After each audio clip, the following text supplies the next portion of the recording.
Wholeness and Balance Vibrations Tribe, it's always amazing to have another opportunity to connect with you. Stuff's moving super fast. A lot of things are happening. But I really wanted to take this moment to really talk to you about something that's very, very important. And as we continue to accelerate, if you've noticed that there's a lot happening, there's a lot of energy in the field, and people are seeing the expansion and some are seeing something else. But we clearly know that this is the time that we're going into either the crescendo or we're going to go into the repeat. So this conversation today is actually about relationships because it's one of the most key components to your expansion. And since everything is a relationship, many of the techniques that you'll learn in this short conversation will actually assist you in making sure that you're able to birth your vision into this new reality. So first and foremost, it's important to remember that the masculine versus the feminine, or the male versus the female paradigm is over. It is now time for the divine masculine and divine feminine to return to their original state, which is that they always could exist by themselves. Those energies in themselves are actually composition of masculine and feminine forces, meaning when you have a man, he has a masculine and a feminine side. He has a positive and a negative and a neutral. Same thing with woman. She has a positive, negative, and neutral. So if you're buying into the paradigm, in the old paradigm, then you're thinking, well, it's for the divine masculine to do this, and it's for the divine feminine to do that. And these kind of quarrels go on in the reality about who's supposed to do what and what responsibilities belong to who. But the truth is that we all have to get to a point where we stand on our own and we activate those forces within ourselves in equal balance. So that way, when we meet an external person that we want to have a relationship with, then we come to that relationship giving them the honor and the respect of doing the work. Now, of course, this is not something that happens in every single case, but right now, and I'm saying now, between now and 2020, we have to be very mindful about what is going on in our relationships and how much energy is being transmitted. So let's move out of that old paradigm of the victimization, where the woman is looking at the man and saying, oh, you're supposed to do this for me. Or the man is looking at the woman and saying, oh, this is your duties and this is what you're supposed to be doing. That's all old paradigm. New paradigm is about us both coming together as equal forces and then heading into this future so that we can guide our children and we can take care of our elders. So the next thing in this is what I call the law of possession. It's something that I talked about in some recent episodes, but I'll give it to you one more time. Just like the old folks say, you can't take it with you. And this means that no matter how much money you accumulate, no matter how much honors and riches on this planetary system, when you leave here, there's 100% chance that that money or any of those physical items are not going to go with you. And the reason why that's designed like that, and many men and women have left treasures here on the earth to be inherited by someone else, is for the simple fact that to let you know, if you think something belongs to you, if you think that something owes you, if you feel like something is your possession, it's only setting you up for unhappiness.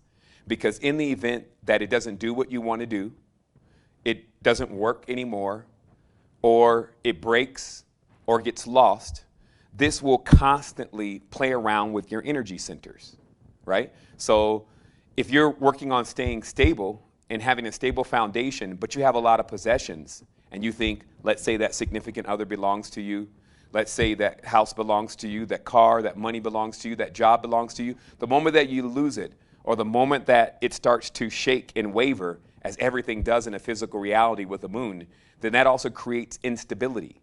So the true power is to have no possessions, to actually be in your consciousness free-flowing, because possessions give you weight, they hold you down. So this is a big thing about this new shift that we're going into, is letting us all know, keep it clear, honor, but do not possess, okay? So the next thing is that now there's a lot of conflicts happening, right? There's conflicts in the conscious community, there's conflicts at home, and there's wars all over, but this is not new. In fact, it's often talked about in many of the ancient books that the only purpose of distortion or evil is to cause division. So we're looking at an entire world that is divided in so many segments, like even the male and female, and then it goes on from there. But what we have to realize is that when you get into a conflict with someone, because you don't know how to handle your energies, as we call it, energy management system. Just walk away. Or if you're having to absorb that, don't internalize it. Just be the observer in the situation. Move yourself out of that space. Start being aware of when that energy is being transferred, and then how you can avert that energy being removed from you when there's some kind of argument or disagreement.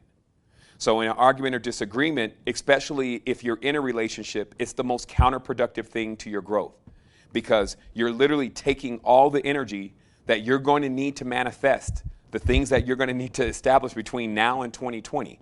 That's what we call sovereignty 2020. Be sovereign by 2020.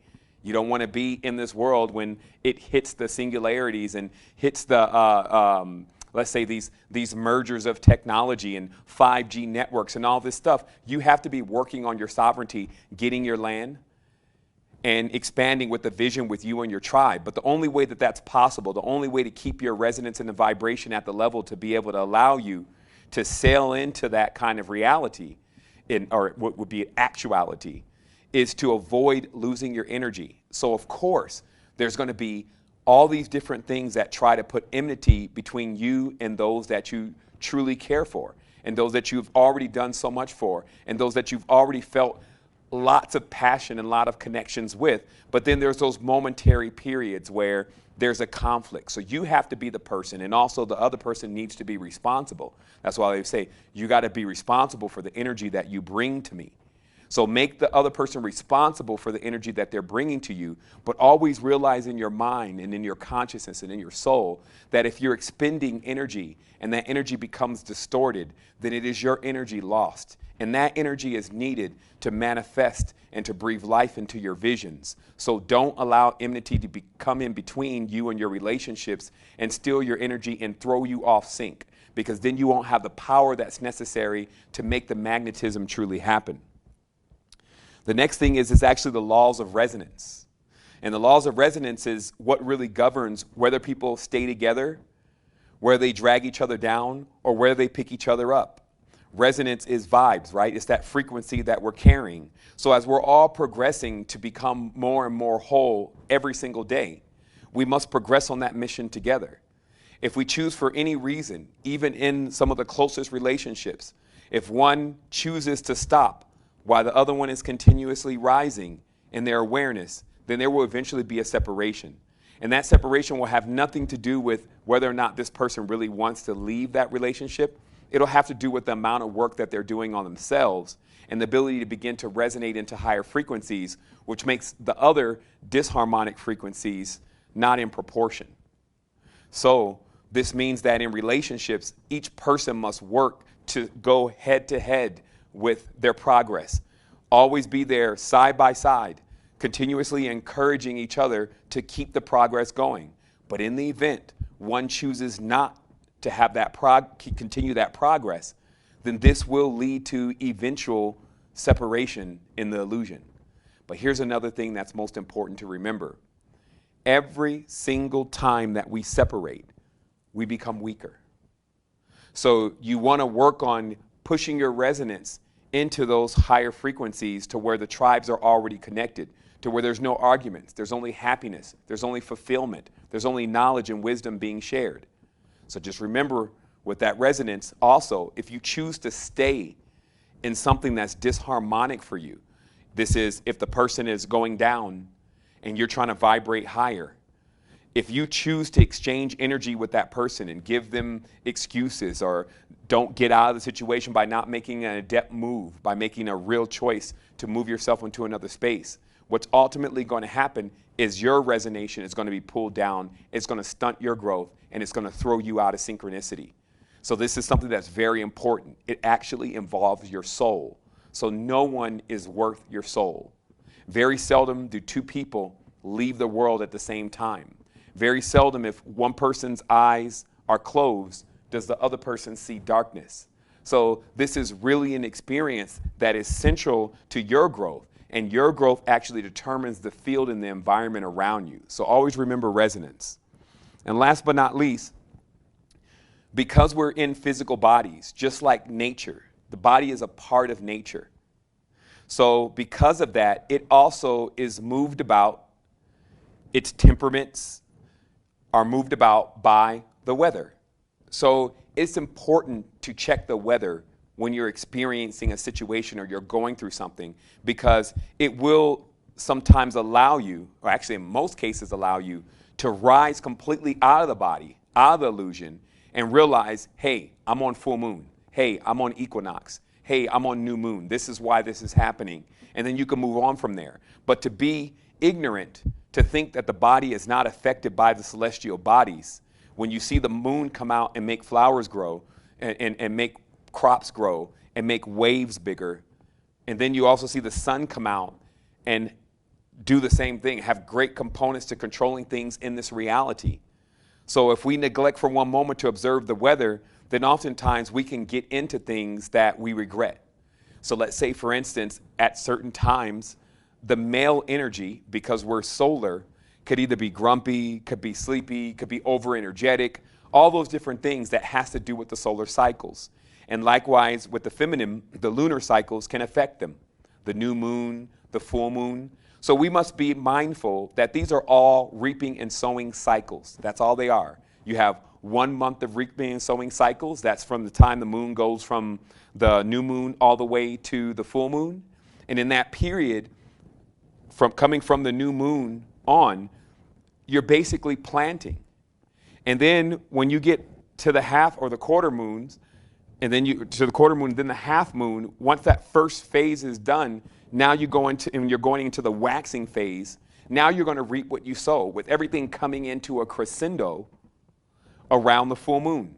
So this means that if you have a new moon scenario going on where the energy is very low, you're getting into arguments, you're fighting, you're down in the dumps, you're not realizing that, hey, there's some strong lunar energies out here and I just need to relax and go ahead and tune in to myself and stay balanced. And you start planting lots of distorted seeds with arguments and conflicts, then it reaches a crescendo around the full moon. And then you're reaping what you're sowing. Now, all of these systems can be utilized to benefit you. They can be utilized to expand you beyond what you can ever even believe. But you must use them properly. This body is powerful. This consciousness is powerful. And nature is powerful. So when we're using that in the proper way and we're aware and we're mindful that, hey, you know what? Every single moment, where am I at right now? Oh, it's new moon. It's time to plant. Let's plant some very strong, very robust, very diverse seeds. And then as we go into this full moon, let's see those seeds come into fruition. One more very important thing. Remember, when we come together and we co-create, we're creating a womb in that respect alone. We can do it with our minds. And obviously, woman has a womb inside of our belly. We can create children. We can create new things. But it's most important to remember that when you have massive projections and visions, not only do they take more energy, they take more dedication, they take more awareness. It's also something that you really, really have to be in tune with, understanding how important it is for you not to fall down the ladder. That means for you not to keep moving up, moving up, moving up, and then have that point where you just completely regress in what you've been learning and what you've been experiencing. Because when you grow spiritually and you regress, you don't just go here, back to the same level again. You go here, right? As above, so below. So you don't hit the old point. That's why they say it's better that you had known nothing at all than to know everything and then not use it. So this is a very important time, family. We have a lot of things happening right now in the world. There's a lot of balanced things happening in the conscious communities. We ourselves are putting a community together here in Costa Rica, the Mindful Community. We're actually launching into cryptocurrencies and starting our own bank.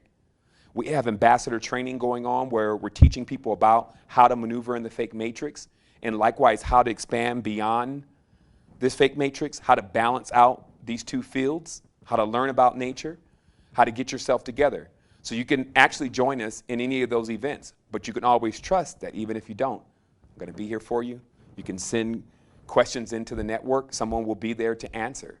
This is what we're doing for each other. It's about being very mindful about what we're doing right now and not letting this opportunity escape us, and not allowing the monkey mind and those parts of the consciousness to think that we're in the same situation that we were always in, that we're in the past. No, this is the expansive present. And the more you utilize it and the more you grow with it, the more it will deliver for you. And mainly you should know when you have a large vision and it's still all in your consciousness, in your spirit, you're responsible for taking that vision and putting it into seed form, distilling it, so that way it has the opportunity to come into the womb of this planet. Just like a baby is smaller, it doesn't come out as an adult baby, right? So your projections and your visions have to be compressed into seed form and then brought into this reality, birthed into this reality, right? And then when you do that, once that vision comes into this reality, you still have the time that is necessary for it to become mature. Babies do not come out with beards. So the truth is, you have to nourish that vision until it's fully grown. And just like any child, if the parents are arguing, if the relationship is chaotic, then it damages, if not destroys, the child.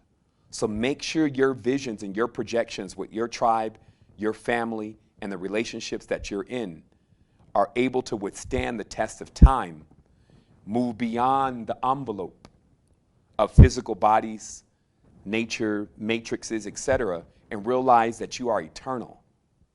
And that this spell that's going on in this university is all for you to learn specific lessons that will keep repeating themselves over and over again until you realize you can stand on your own. You can also support others. You can vibrate higher. You can increase resonance. There's a myriad of things available for you to increase your energetic potential. So that's all I have to say today. We're here for you outside of time. Wholeness.